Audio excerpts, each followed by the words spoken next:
The Agenda with Steve Paikin is made possible through generous philanthropic contributions from viewers like you. Thank you for supporting TVO's journalism. No papers, no entry. For unvaccinated Ontarians, that's the new drill in non-essential public spaces. Does it add up to a two-tier society? We'll consider that tonight. Then we'll find out about a recent study that shows how social capital matters greatly in a society's capacity to deal with COVID-19. It's Wednesday, September 29th, and that's all ahead on the agenda.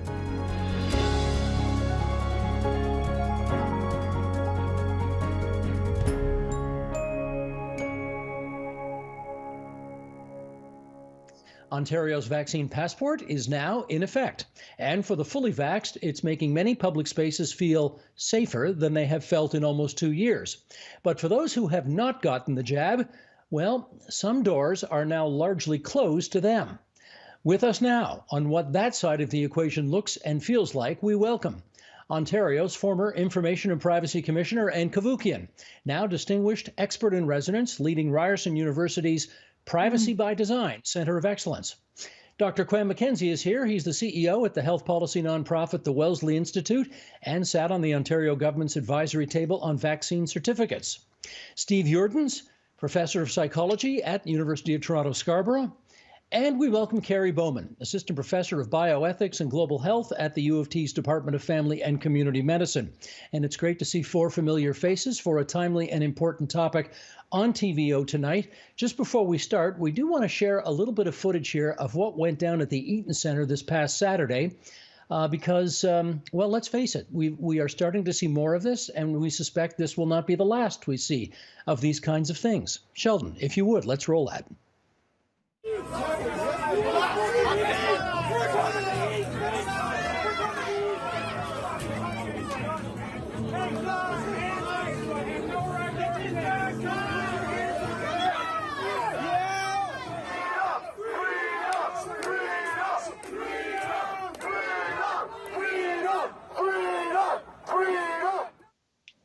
Okay, these are people who did not want to wear masks and yet wanted access to the Eaton Centre. No one knows their vaccination status, of course, but let's just, and Steve, I'll go to you first to start us off first. The vaccine passport system is now in place. It's been with us for a week. How do you think it's working out so far? I think it's the right thing. We are now kind of taking this to the level they're at. And so for a lot of the people who are anti-vaxxer, it's an emotional response they're having. They have a lot of fear about things. And, to some extent, this is an emotional antidote to the sense where we're saying, okay, you have some fear, but you also have all these other things you would like to be doing. We're now going to ask you to choose between them. And it's kind of, I equate it to the father when you have the argument where the father says, that's it, argument's over. I have the car, I have the keys. If you ever want to drive my car again, you're going to play it my way. And that's what they're facing right now, is this tough decision of how much do they want to be an anti-vaxxer? How much do they want these freedoms that they're so used to? Quam, based on what you're reading, seeing, and hearing, how do you think it's working so far? Well, I'm very worried about it. I must admit, pre-pandemic, we had a two-tier society and COVID made it worse. And I don't think divided societies ever work. And so I'm much more interested in thinking how we can get everybody on side for what needs to be a community effort to beat COVID. And I'm worried about policies which inadvertently divide us rather than bringing us together. And Cavoukian, how do you see it? COVID vaccines and vaccine passports are indeed very divisive. There's no question. The issue is not whether the vaccine works. It certainly appears to work for 4 to 6 months, decreasing the probability of contracting COVID-19. But the question is, at what cost? And we also have to be respectful to both sides. I'm not an anti-vaxxer. I'm a classic liberal, but I want the sun to shine on the evidence on both sides, and let the photons disinfect the bullshit. I mean, we just need equal opportunity and hearing on both sides of the equation. They do say sunshine is the best disinfectant. Okay, Carrie Bowman, what do you say about how things are going right now? Well, look, Steve, it's clearly divisive. And, the question is, from an ethical point of view, is this division justified? And so much of ethics is tied to proportionality. We just don't know at this point whether it's truly justified. It's obviously having a social effect, and some of it is very negative. I also have my eye, and I'm sure we'll talk about this as our session progresses, but what are we left with when this eventually ends? In what way does it change our view of ethics? Because I find the discourse so far has been very, very black and white, sticks and carrots, no-brainer, slam dunk, all these metaphors. I see it as much more complex than that, and we've jumped in with both feet. I hope it's justified. Well, Carrie, let me follow up with you on this, and you can tell us as an ethicist whether public opinion and where it's at, whether that should matter in this case. But the fact is, polls do show us that the vast majority of Ontarians support the vaccine passport idea. They support the notion that if you want to go to a Jays game or you want to go to a gym or a restaurant, other non-essential places, you should have to be able to show some kind of identification that indicates what your health status is. Are you on side with the notion that if 80% of the people believe that's the way we ought to do it, then that's the way we ought to do it? Yeah, so that's a strong democratic principle, and look, that's a profound ethical argument. But I think most of us here and listening would appreciate that. Majority is a terrible way to protect vulnerability and other people's rights. And so that's a great concern. Also, they're on board, but we have no metrics. What's the end point? What are the ins and outs epidemiologically? What will the effect be? It's so blended with other interventions, we may never know that. So although people, I would say, are on board, I appreciate that. I still worry about, how it affects many, many other people within our society. All right, Quam, let me do the follow-up with you, which is, should public policy not favor those who are both in the majority, following health protocols, went and got their shots? Should public policy not favor them? So I should start by saying that I am really very, very pro-vaccination. I do believe that when we look at the 4.5 million deaths from COVID worldwide and the actual incredibly low incidence of vaccine problems, that we're in the right place trying to get people vaccinated. And if anybody asked me whether I thought 18 months from the start of the pandemic, I'd actually be having a conversation about people's right not to protect themselves, I'd say this is crazy, it's ridiculous, right? And you're right not to protect your neighbor. I'd say I didn't think we'd be having this conversation. And so I'm very pro that. The question for me is, how do you get there? And whether having and how you get there in a way that produces consensus. And so, I believe that I am worried that if you go too quickly with vaccine passports, rather than do things that will bring other people along, that you can end up hardening opposition to vaccination. And for me, I think the vaccination is very, very important in order to protect us. Well, let's talk, Steve, about how we got there. The fact of the matter is the government of Ontario has not passed any law forcing people to have the vaccination. They've encouraged people to have it. They've advertised up the yin-yang to make sure people know it's available to them and that it's, generally speaking, good for your health to get it. Would you have any quibbles or qualms about how we've got to basically, I think where we're at 80% vaccinated status, right, or 70% double vaxxed right now in Canada? Yeah, I mean, when we really look at how this all evolved, a lot of it started with that original paper that purportedly linked vaccines to autism. And that was a horrible paper that has been discredited on so many levels. It should never have been published in the first place. That was a failure of science to allow that to be published. But since then, that combined with social media, the power of social media to support any story, whether it's been fact-checked or not, and in fact, to multiply the power of a story, especially one that has an emotional power to it. So when we get hit by an emotional story, it does two things simultaneously. it kind of shuts down our frontal lobes, makes it hard for us to think rationally, and it provokes us to do something. We feel this need to do something. And if you're on social media, you can share, you can like, you can comment.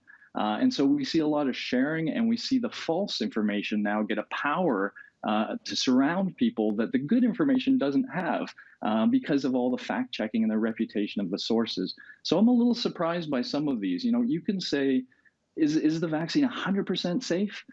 No, but we've got a lot of studies looking at that in detail. Do we know all the long-term effects? No. Do we have any reason to worry about them? Not really. There's nothing clear to suggest we do. And at the same time, look at the other side of the formula. If we're not going to go with the vaccine, we're going to go with what? Is it just letting everybody get sick? We know how that turns out. We know there are long-term effects. We know there's over 4 million deaths.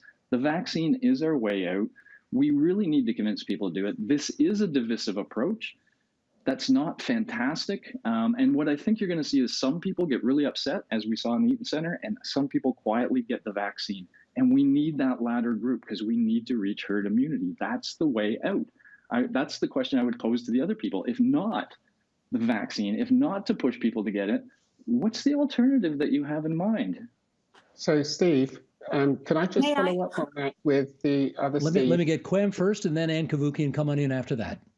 Because I do think there are different reasons why people aren't taking the vaccine. You know, there are some people in some populations with historical reasons why they're less than comfortable with being made to do things. Indigenous populations, racialized populations, and their history in Canada, and also with science. There are people who say they've just, haven't had time. They're working 2 jobs and they're worried about it. There are people who've had bad information, and there are people who are anti-vaccination and were anti-vaccination to start off with. So it's not a monolithic group. There are lots of reasons why people haven't been vaccinated. And so I think that when you're in that situation, you sometimes need public policy that tries to take into account all of these different reasons and tries to help people move along. And I'm worried that we haven't done as much as we could to move people along before we instituted the vaccine passports. And that doesn't mean I don't accept that the majority want them or that it is a viable way forward. I'm just concerned that we need to do more to bring everybody along so that we're working on this as a consensual community. Ann Kavukian. When we say bring everybody along, with due respect, people are not hearing the scientists, the epidemiologists on arguably the other side. There are so many questions that we do not have answers to. Look at Israel. Israel had so much vaccine right away. And what they found is that there's now considerable anecdotal data from Israel that natural immunity is up to 13 times more protective than a vaccine.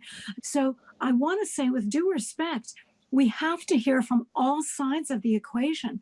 And we haven't even talked about the enormous impact on privacy from vaccine passports. They are creating a new inescapable web of surveillance with geolocation data being tracked everywhere. We have a global digital infrastructure that is growing literally all around the world.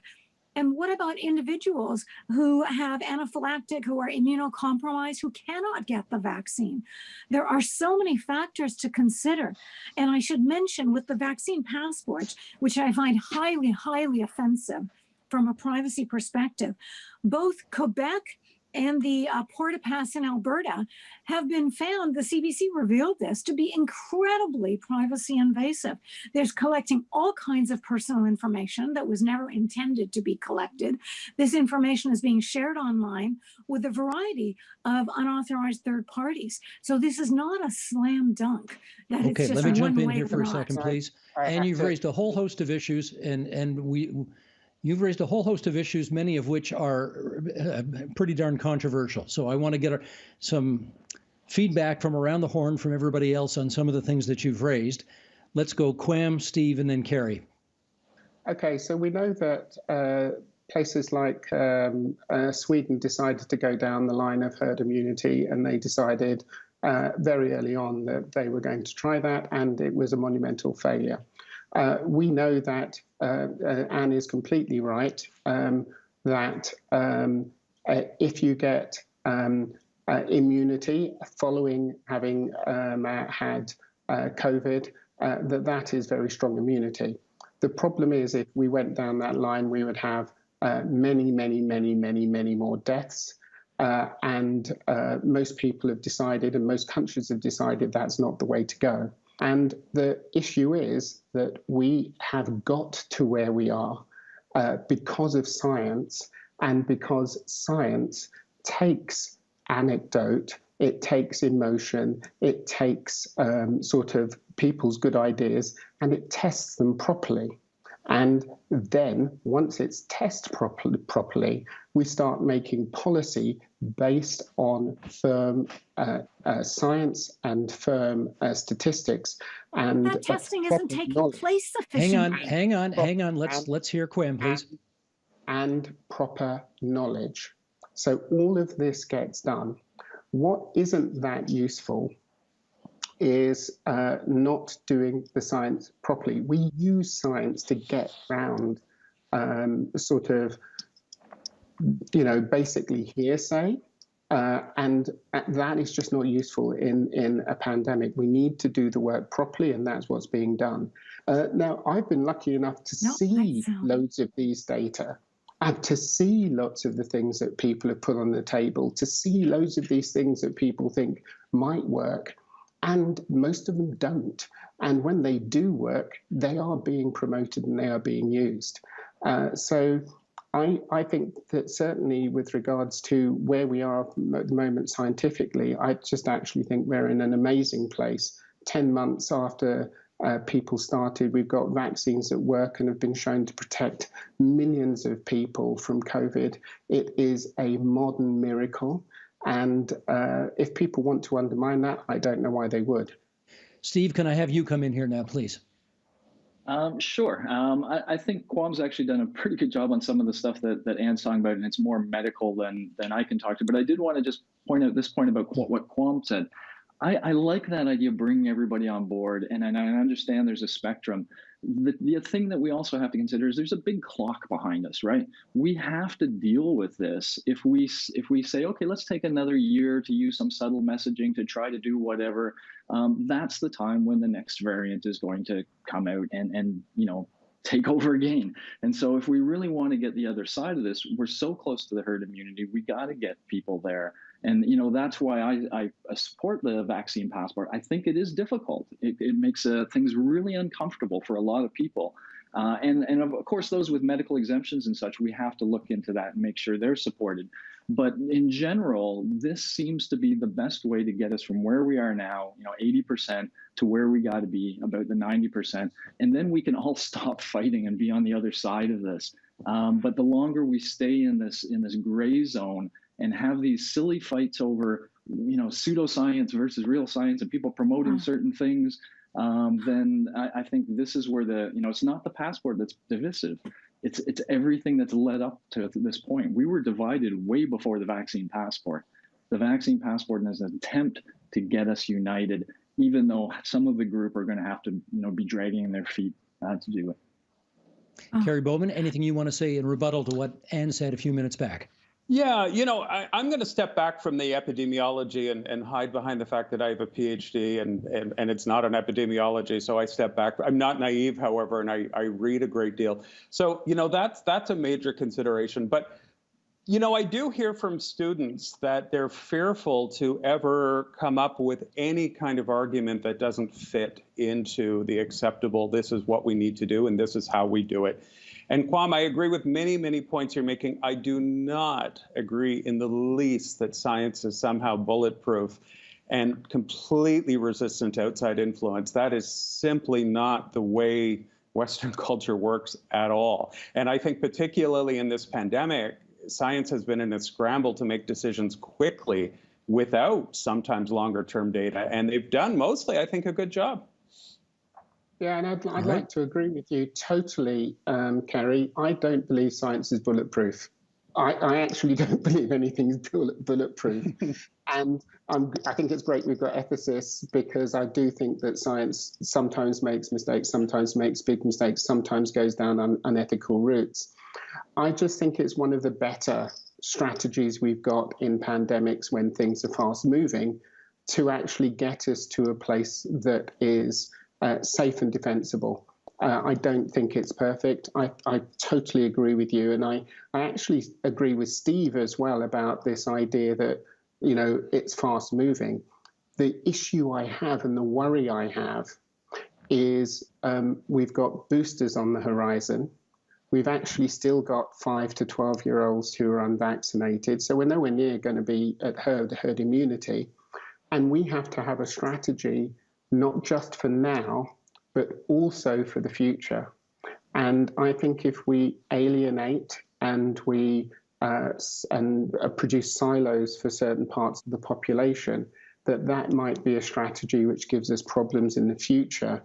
And it's a tough call, because I have loads of sympathy with what you're saying, but I'm worried about the future and what happens in a few months when we're going to be talking about boosters and how we get there, right? Okay, So let me pick up on that, Quim.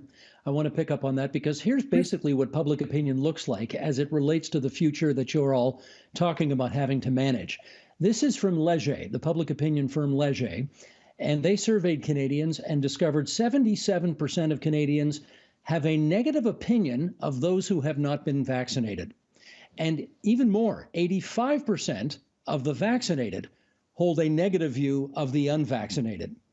28%, meantime, of the unvaccinated hold negative views of vaccinated Canadians. So this is the soup into which we're trying to figure out public policy that could bring along the most number of people. Let me just ask the neutral, lean, open-ended question. And anything in those numbers that you find concerning? It's frightening. There's no question. You have to look at this holistically. And Steve, this is something you've always done in the past. I remember in 2010, you had a panel on climate change with the one pro, one against, etc. What you need to do is to bring on the scientists, the epidemiologists who don't share the views of the ones you have on right now. With due respect, we are heading into a very problematic situation with all the people who are pro-vaccine and the scientists supporting it saying, oh, just ignore the others. They're soft science. They're not doing it properly. That's nonsense. Go to the WHO site. But the problem is with the vaccines and the vaccine passports, let me be clear, this will lead to a highly intrusive system of surveillance. They're calling it vaccine surveillance, associated with the collection of your geolocation data, which is linked to all the sites where you're giving this information. And it will totally change any privacy that we've enjoyed in the past. And let me do a quick follow-up with you on this. Is there any information we've had to provide as part of trying to deal with COVID-19 that 99% of us haven't already volunteered to put up on our Facebook, Twitter pages, et cetera, et cetera?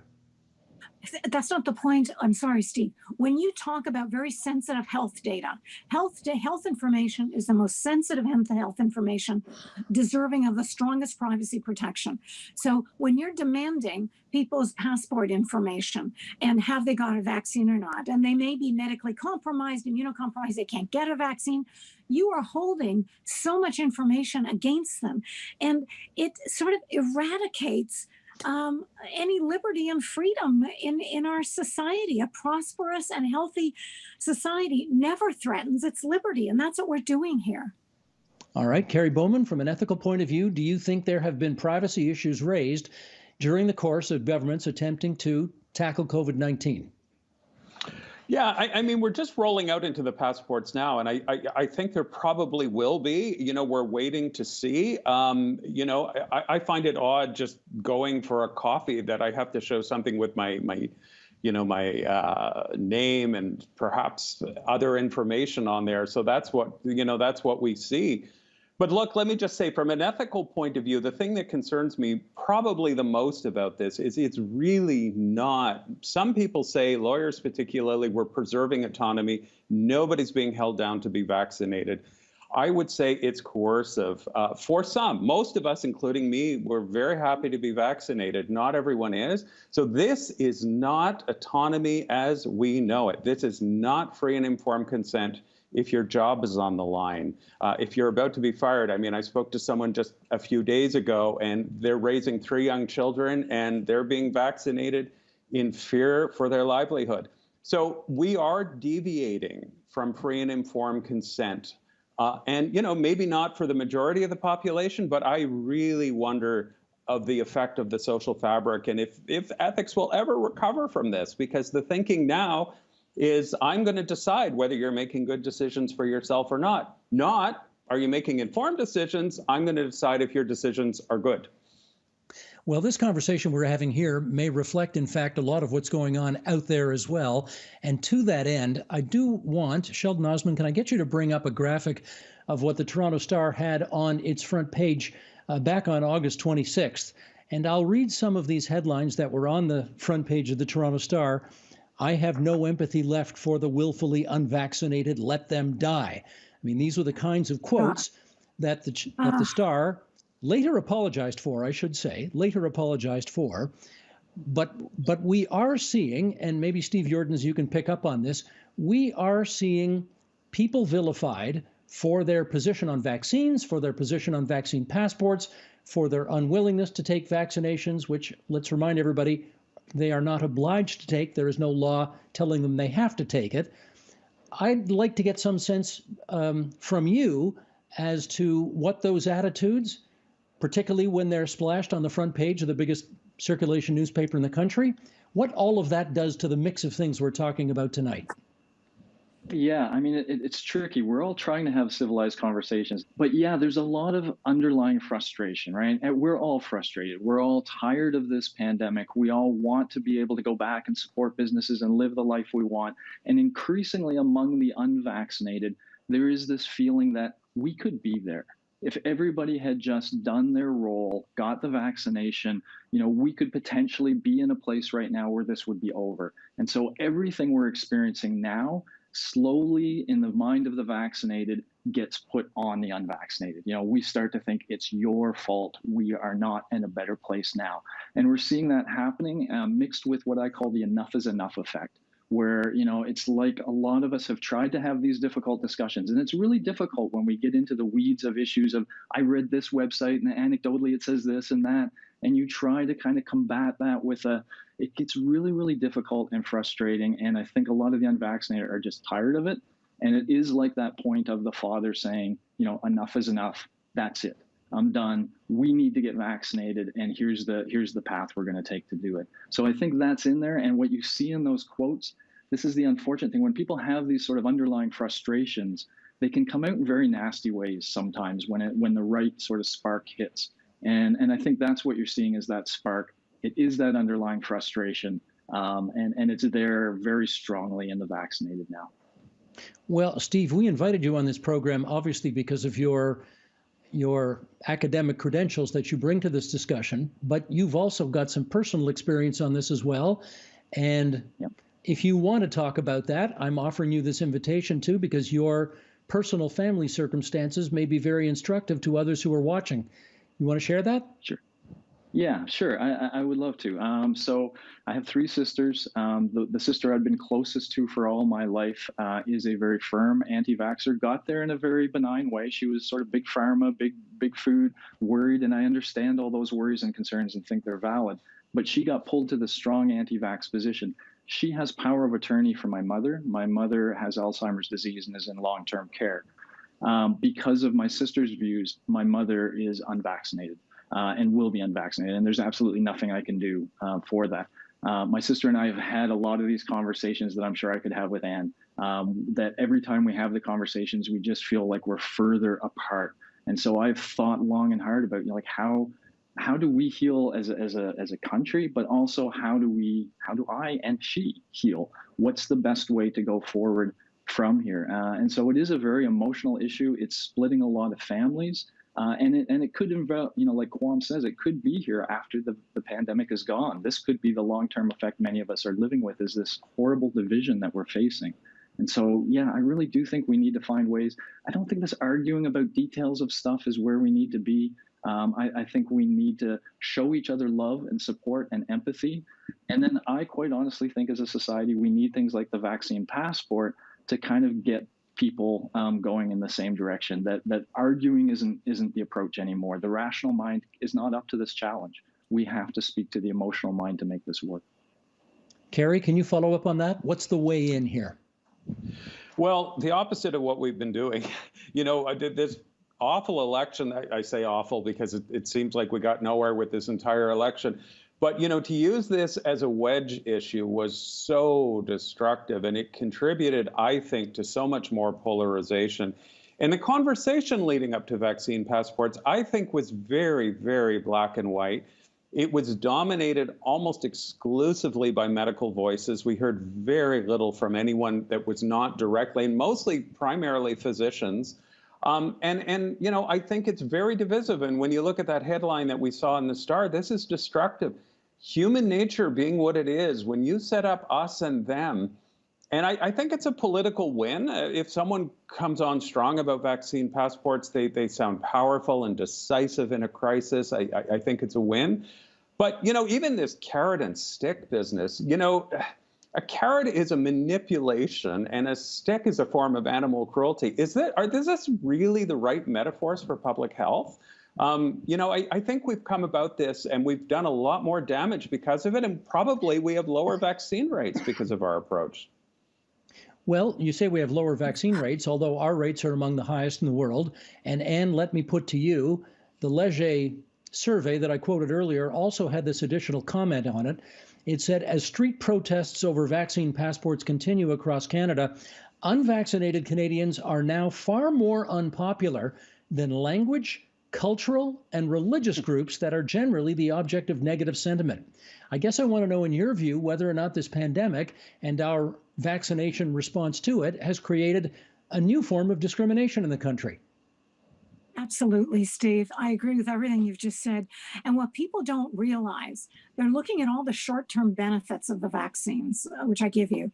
They do not know that we have not looked at the long-term effect of the vaccines. We have to have some kind of pause to look at some of these other issues. And in the process, people who are very sensitive and who are saying, we're concerned about getting vaccinated because we don't know the answers to these questions, they shouldn't be discriminated against in the way they are being. This is what I find so disturbing, is that we are creating this vaccine surveillance, which is mounting on a daily basis. We have the vaccine passports now, and I gave you the two examples. In Alberta, it's called Port Pass, and in Quebec, their vaccine passports. They collect all this personal information, contrary to what's being said by the government. Lots of personal information is being collected and retained that will have an impact upon you and your freedom. Privacy forms the foundation of our freedom. We cannot give that up. So we can't just jump into this without also listening to what I'm calling the other side. So, Steve, right, can I just quickly say, sure, come on in, Quinn. So, Steve, really sorry to hear about your situation. I probably have shared before that my mother died of COVID, and likely died of COVID that was passed on by a care worker. And if I was in a position where care workers had to be vaccinated and therefore had have a decreased likelihood of passed on COVID to my mother, I would most definitely be in a situation where I would believe that having vaccine certificates for care workers was really important. With another hat on as my equity hat on, I know that having vaccine passports will lead to double discrimination for some populations, Indigenous populations, racialized populations, and other populations who have got much lower levels of vaccination for various reasons. And so some of my caution around it is around thinking through whether we've done everything we possibly can to make sure that we do not end up with double discrimination in certain populations. And so I'm definitely very worried about that. and worried and want to make sure that all governments are doing enough to try to give everybody equitable access to vaccinations, because they haven't had equitable access to vaccinations, and have properly listened to populations who are really hesitant. And I think in the long term, if we're lucky, we can get to where Denmark is through a consensus approach to their pandemic. They've got to a point where they're lifting almost all restrictions just at the moment with high levels of vaccination. And so it would be great if we could also get to that level. I got about a minute and change left, and I want to put on the record here what the Ontario Human Rights Commission had to say about this issue. Here is their statement. While receiving a COVID-19 vaccine remains voluntary, the Ontario Human Rights Commission takes the position that mandating and requiring proof of vaccination to protect people at work or when receiving services is generally permissible under the Human Rights Code, as long as protections are put in place to make sure people who are unable to be vaccinated for code-related reasons are reasonably accommodated. This applies to all organizations. Receiving a COVID-19 vaccine is voluntary. At the same time, the Ontario Human Rights Commission's position is that a person who chooses not to be vaccinated based on personal preference does not have the right to accommodation under the code. Okay, Steve, maybe give you the last word on this. Can you, presumably this is the road forward. This is happening. These vaccinations are happening because businesses are demanding them, as opposed to governments are forcing them upon us. Is that fair to say? I think it's fair to say, and I think it's also fair to say that we just need some way to go forward. We need a society to feel like there's something we can do, and it's perfectly reasonable. I understand things that Anne says, and if it was the case that not getting the vaccine had no further consequences, then I would be far more empathetic and far more willing. But by not having the vaccine, you're putting others at risk. And that's when you start to say, oh, but we have no long-term data. I agree, we have no long-term data, but we have no reason to feel it would be worrisome. And so therefore, when others are being put at risk, yes, I think the majority in a democracy have the right to say, hey, we want our safety and security and we want our economic freedom.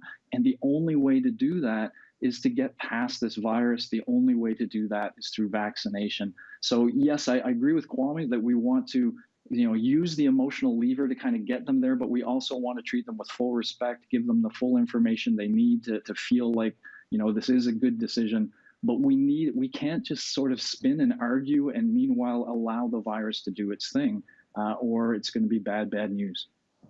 And that's our time, everybody. I want to thank everybody for participating in a truly important and emotional conversation that I suspect is happening across society as we speak. Dr. Quam McKenzie, Steve Jordans, Ann Kavukian, Carrie Bowman, good of all of you to join us on TVO tonight. Thanks so much. Thank you. Thank you, Steve. Bye-bye. Thank you.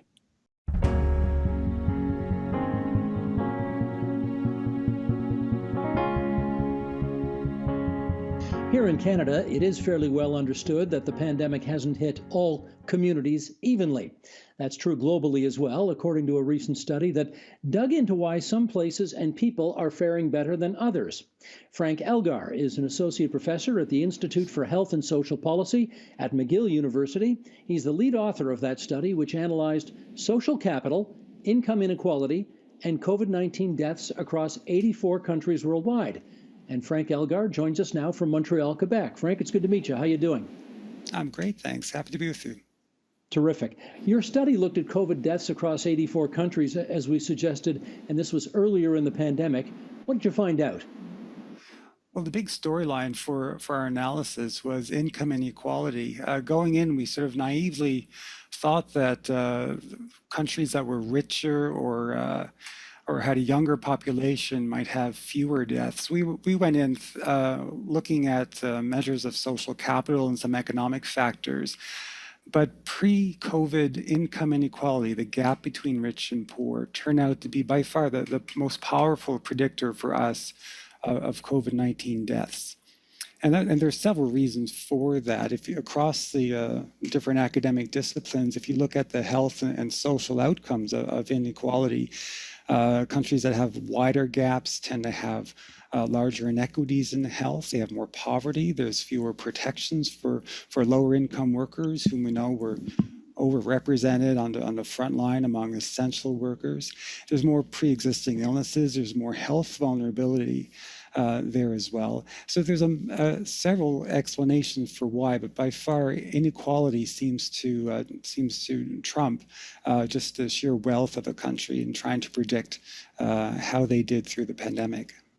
And let me just dive in a little deeper on that, because are you saying that income inequality is actually a more significant reason for why a country would do poorly than if that country as a whole is a poor country?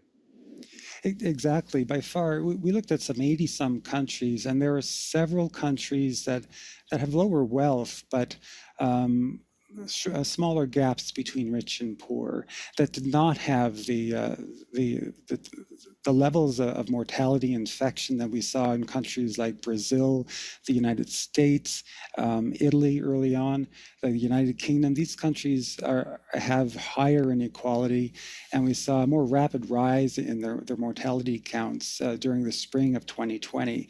And today, if we were to replicate, to repeat our analysis, looking at do a follow-up on vaccines, we might see some similar trends there as well. But overall, it's a deeper impact, a health impact, where there's a wider gap between rich and poor. Now, you might expect that a poorer country where more people were of lower income, that they would do worse than a country where at least you had some rich people who could presumably, who knows what, use their privilege in society to improve matters as a whole. Were you surprised to find out that in fact is not the case?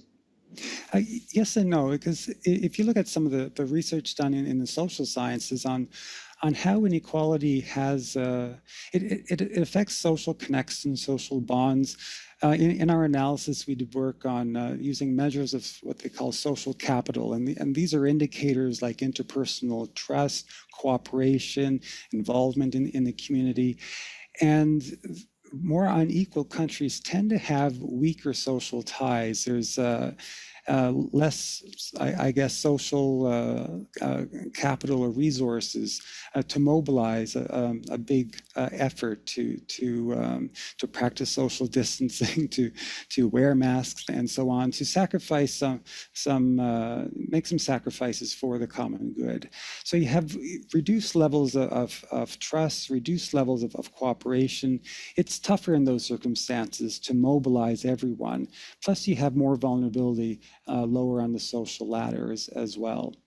So those two factors together, to us, sort of fill in the picture of why we're seeing countries like the United States and Brazil top the charts by far on a per capita basis, the most rapid rise in COVID, and underperforming many poorer countries below them. The Economist magazine also took a look at national differences and COVID outcomes, and here's what they concluded. Workers in relatively egalitarian countries tend to have more bargaining power and may therefore find it easier to air and redress concerns with employers. This can have its disadvantages, but it may help stop practices that aid the spread of COVID-19. In Sweden, a country with strong workers' rights, frontline or essential workers such as meat packers and police officers have not, on average, faced a higher risk of dying from COVID-19 than others, potentially limiting the overall number of deaths.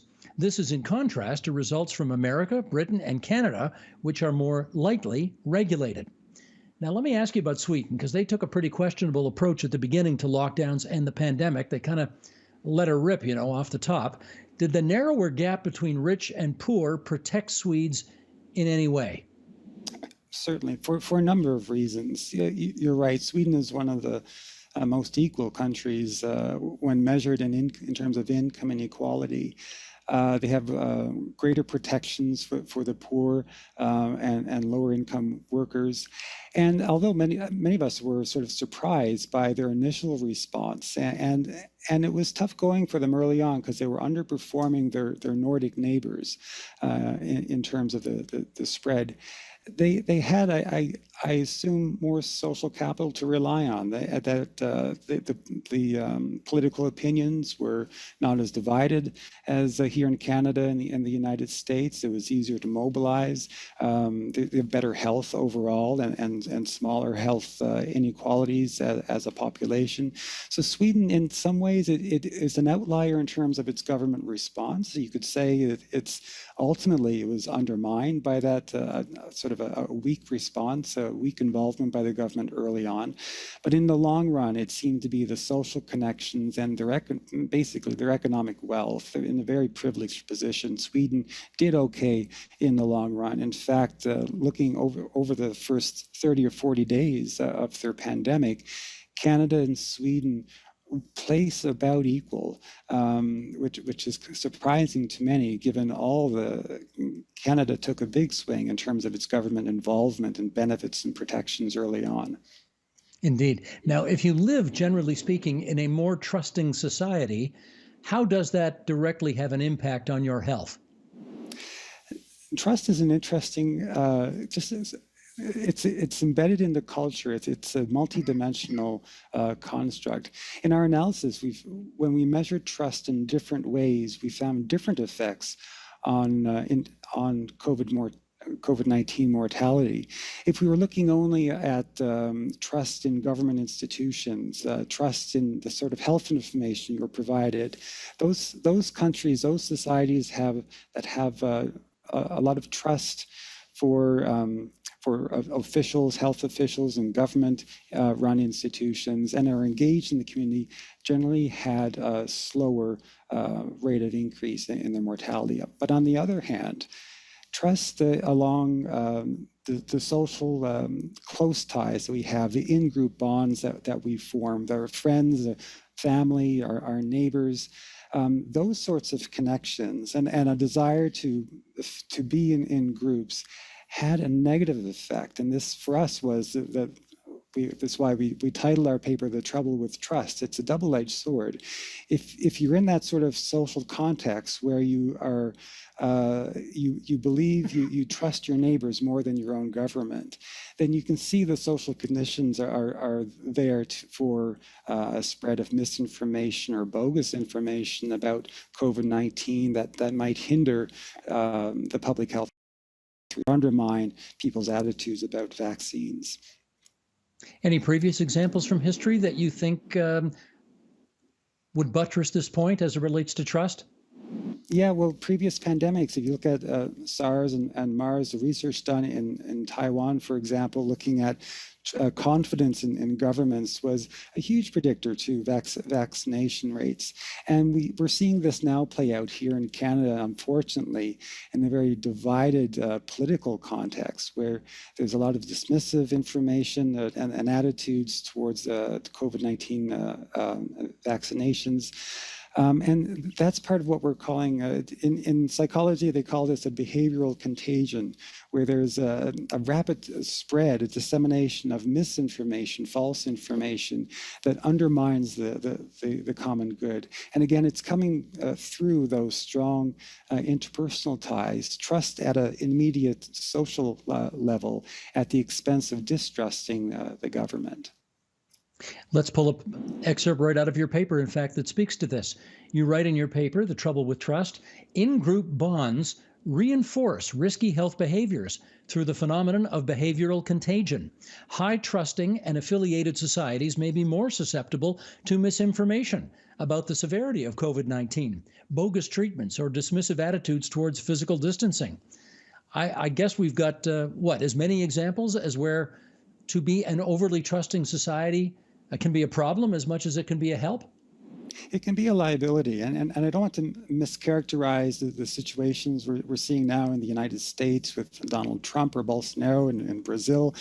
there's a very divided, a fractured political context there that I think is fueling a lot of the misinformation that's coming out now about COVID-19. But there's a sort of behavior, this contagion. We're seeing it manifest here in Canada with the rise in the popularity of the PPC, demonstrations, protests in front of hospitals. It might seem ridiculous to so many of us, but those groups have strong in-group ties, and there's a lot of dismissive attitudes about government involvement in all of this. So yes, it's embedded in the culture. It's a complex construct, and when you look at trust closely, you'll see that there's different dimensions of them. Some are going to support a public health response to a pandemic, like the one we're in now, and other forms will be a liability to it. Well, the People's Party, even though they did much better this time than they did 2 years ago, still only got a very small and relatively insignificant percentage of the total votes cast. If you look at the Republican Party in the United States, they're essentially half the electorate down there. So what conclusions do you want to draw about trust in those two different societies? Yeah, it's a very different, I think Canada and the United States has a very different political opinions. You know, what constitutes the left-wing and right-wing parties here in Canada might sway to the left overall compared to the Republicans and Democrats in the United States. But overall, a lot of this is fueled by again, coming back to economic inequalities between the rich and the poor. Throughout history and globally, there is a trend where the rise of inequality has been harmful to democratic institutions, just the basic functioning of democracy, and we see greater preferences for a strong leader, an autocratic leader that's going to sort out all of their problems. That's sort of the viewpoints you hear expressed around Donald Trump in the United States, and it manifests in some ways here in the PPC. But we'll see where we are by the next election or two, whether the PPC is still an entity post-COVID. Who's to say? No, for sure. But given that you looked at dozens and dozens of different countries, if you take Canada, how do you think we fared as it relates to this income inequality, this trust index, and the political impacts thereof? Yeah, and so much of the research on income inequality, Canada sort of sits in the middle of the pack. Culturally, we're very similar to the United States, which has wide inequality, but we have better health outcomes and smaller health inequities, due in part by the nature of our healthcare system. Income inequality is high in Canada. However, we have, I guess, stronger government institutions to buffer that. But we're nowhere near the Swedens and Finlands and Denmarks in terms of economic inequality, and due to many factors, our history, our culture, the ethnic makeup of our populations are quite different. So Canada isn't a leader in no measure in terms of closing the gap between rich and poor, both economically and in terms of health. And culturally, looking around the world, we're very similar to the United States on many cultural levels as well. So we can say, Canada, we're not the best, but we're not the worst either. Yeah, that's not the greatest slogan for your travel brochure, but it is true. Yeah, we're not a Nordic country, but there's a lot to be thankful for. COVID-19 showed us the role of government in dealing with a public health emergency in many ways. Some people are always going to be dissatisfied with how much they do. We should do more, or we should do much less. But on measure, looking around the world, Canada's response, I think, has been it has been helpful. It served its function. I know there's a big economic debt we'll all have to pay once this is over. But I think due to our culture here in Canada, wanting to look out for one another, we do see there is a robust role for government to play in dealing with a pandemic like this. That's Frank Elgar from the Institute for Health and Social Policy at McGill University. Frank, we thank you for joining us on TVO tonight from Montreal, Quebec. À la prochaine. Thank you very much. Okay. Tomorrow on the agenda. You've worked with so many different artists like Peter Gabriel, U2, Bob Dylan, Emmylou Harris, the Neville Brothers, Willie Nelson, the list goes on and on and on. And I'm curious, what does a collaboration with you look like? Do you just pick up the phone and call Bono and say, you know, I want to do something next Thursday? Oh, no. I call Bono, who's my agent. I say, can you hook me up with Dylan? And he did. No, I've never been good at hustling for work. The work itself has opened the doors, you know, and it speaks louder than me. So if you manage to do something good along the way and somebody hears it, then you might get a phone call. So that's pretty much been the process. That's tomorrow on The Agenda. And that is the agenda for Wednesday, September 29th, 2021. Tomorrow is Canada's first ever National Day for Truth and Reconciliation. So we'll find out a lot more about that. Also, legendary musician and producer Daniel Lanois joins us to talk about his new album. I'm Steve Paikin. Thanks for watching TVO, for joining us online at tvo.org, and we'll see you again tomorrow. The Agenda with Steve Paikin is made possible through generous philanthropic contributions from viewers like you. Thank you for supporting TVO's journalism. The Agenda is always on. To catch up on conversations from this week or any week, visit our website, tvo.org/theagenda, or our YouTube page at youtube.com/theagenda. It's all there for whenever you want to watch.